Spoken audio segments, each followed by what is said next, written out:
പഹൽഗാം ഭീകരാക്രമണത്തിൽ ആദിലിന് പങ്കുണ്ടെങ്കിൽ തക്ക ശിക്ഷ നൽകണമെന്ന് ആദിൽ ഹുസൈൻ തോക്കറിന്റെ മാതാവ് ഷെഹ്സാദ 24 പറഞ്ഞു. പരീക്ഷ എഴുതാനെന്ന് പറഞ്ഞ് വീട്ടിൽ നിന്ന് പോയ ആദിലിന് 2018 ശേഷം വീടുമായി ബന്ധമുണ്ടായിരുന്നില്ല. ആദിൽ പാകിസ്ഥാനിൽ പോയോ എന്നറിയില്ലെന്നും ഷെഹ്സാദ പറഞ്ഞു. शाम के टाइम माता जी बोल रहे हैं कि शाम को टाइम ये हो गया यहाँ पे मकान का 2:30 जो ये एजेंसियों बता रहे हैं कि आदिल को ये जो हुआ है उस पे उनका संबंध है, इनका रोल है, इस पे कुछ जानकारी है फैमिली को. दपन तुम मतलब ये वन गवर्नमेंट यह एजेंसी वन यह आदिल इन्वॉल्वमेंट अत मज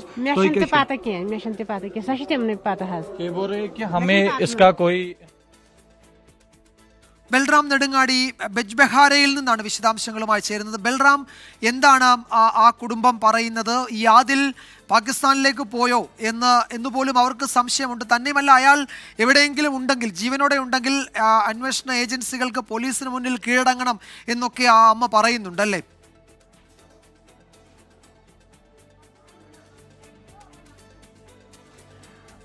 തീർച്ചയായും വിജയകുമാർ, ആ കുടുംബം ഏറെ അസ്വസ്ഥമാണ് ആദിലിന്റെ ഇത്തരത്തിലുള്ള ഭീകരവാദികളുമായുള്ള ബന്ധം അല്ലെങ്കിൽ ഭീകരപ്രവർത്തനത്തിന്റെ പേരിൽ. കാരണം ആ മാതാവ് പ്രായമായ ഒരു മാതാവാണ്. അവർ അടക്കമുള്ള കുടുംബമാണ് ഈ തകർക്കപ്പെട്ട വീട്ടിൽ കഴിയുന്നത്. കഴിഞ്ഞ ദിവസം രാത്രി അധികൃതർ ഈ ഭീകരാക്രമണത്തിൽ പങ്കുള്ള പ്രാദേശികമായ കശ്മീരി സ്വദേശികളായ ഭീകരരുടെ രണ്ടുപേരുടെയും വീടുകൾ തകർത്തിരുന്നു പ്രാദേശിക ഭരണകൂടം.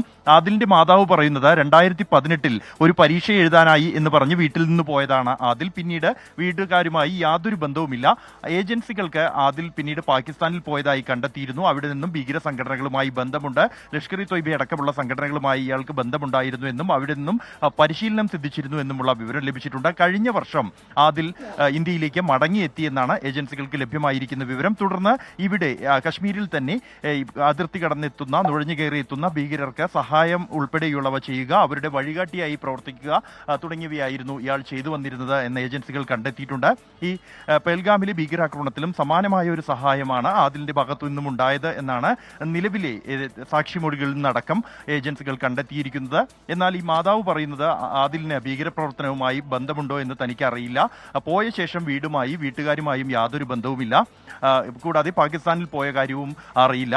ആദിലിന് ഈ ഭീകരാക്രമണത്തിൽ കൊടും ക്രൂരതയിൽ പങ്കുണ്ടെങ്കിൽ തീർച്ചയായും അയാളെ കണ്ടെത്തി കടുത്ത നടപടി തന്നെ, കടുത്ത ശിക്ഷ, എന്താണോ അയാൾ പ്രവർത്തിച്ചത് അതിന് തക്കതായ മറുപടി അയാൾക്ക് ലഭിക്കണമെന്നാണ് ആ മാതാവ് പറയുന്നത്.